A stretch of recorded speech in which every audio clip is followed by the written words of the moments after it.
sina kalak na yengchabade taloi singdabu chalanningoida leika fanna ning tomjo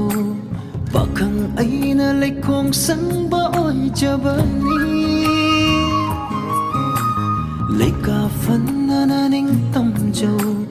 pakhang aina lekhong sangba oi jabani Misna na mari na mitcha